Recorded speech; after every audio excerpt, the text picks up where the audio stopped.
Tim, I'd like to believe in God, and if I am to believe in God, I have to believe that God is all-powerful and wants the best. And so if God is all-powerful and wants the best, I have to go with those people who would say that therefore God would create the best of all possible worlds, what Leibniz said and was ridiculed for, because you look around and this is hardly anybody's definition of a best of all possible worlds.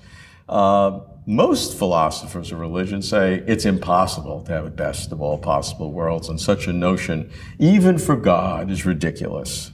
What do you say? So if God exists, and God is all-powerful, all-knowing, and God is a moral being, or having a sense, is guided by moral considerations, and since he's not limited, he's going to aim for as good a reality, a created reality, as he can bring about. But there's no limit on what he can do, so it looks like he would go for the best scenario, whatever that might be. You could easily be inclined to suppose that that is so, but we look about us, and famously, things look rather imperfect. So you might think we have empirical reasons for thinking this is not the best of all possible worlds, but if it's right that a perfect being would create the best of all possible worlds, now it looks like we have an argument against the existence of such a perfect creator. There's a lot to be said about that skeptical line of argument. One thing is that if the world encompasses all of created reality, and that might go far beyond even the universe of which we are part, then it might be that we are being very hasty in looking at certain imperfections of our world in drawing the conclusion that this is not the best of all possible worlds. Second thing, though, to say about that is you might worry about the very notion of the best of all possible worlds, because it can easily seem that no matter how good of a world God might create, perhaps he could always improve upon that goodness if through no other means than just simply by adding more good things, and there's no upper limit on the number of things he might create. If it's good to create human beings, 1 trillion human beings, he could create 1,000,000,001. Exactly.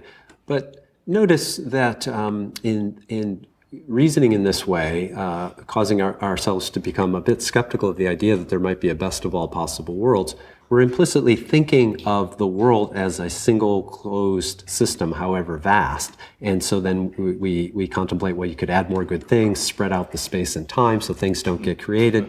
But once we begin to consider that the creative possibilities for God are not limited to bringing about one single totality, one single universe in the sense of a causally connected system, he might create multiple such totalities, indeed infinitely many such totalities. Now the idea of a best of all possible worlds begins perhaps again to make some sense. If God creates an infinite sequence of universes that can be ordered in terms of their sheer aggregate overall goodness, in such a way that there's no upper bound on how good, that limits the goodness of any individual universe. They just get better and better and better.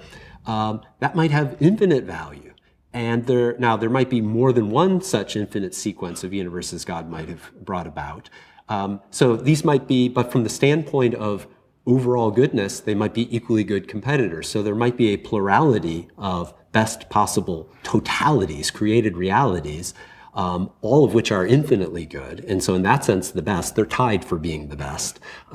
Indeed, that might be the natural way to think about what is going on with God's creation. So if I inhabit a world where I notice some clear defects, people suffering horribly, if I were only limited to considering my universe and the sentient beings we know about, it's very hard to see why that's the best that a perfect being could do. But if I just inhabit a universe than which there are infinitely many that are better and better still, and God saw fit to create such a sequence that conforms to some kind of array that he deems valuable, then it's no longer powerful evidence against the existence of such a being. But even in that infinite sequence of universes, why did God create some of those universes that were less good than other universes within that sequence? You could have an infinity number of the better ones.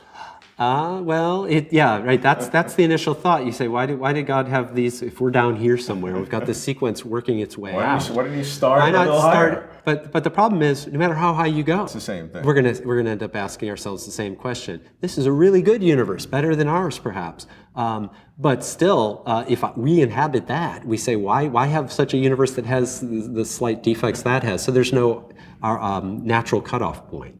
So No natural starting place and no natural cutoff. Right. So we've said that there's no natural stopping point in terms of a vast hierarchy of universes that get better and better and better for God. Therefore, God would have motivation not to stop, to go all the way with the infinite hierarchy. And now it's beginning to look like there's no natural beginning point in terms of a universe that's really, really good, and only from that point on that he creates the universe. So does that mean we have to go all the way back to infinitely bad universes? That would be a bad result. Seems to me the only natural starting point would be at the threshold of, on balance, more good than bad.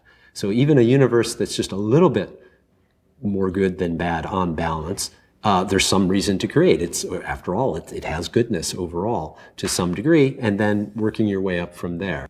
So if God is all powerful and all good, and because of that has to create, what you're saying is God has to create an infinite number of universes. I don't see how we escape that conclusion. Philosophy sometimes turns up surprising results.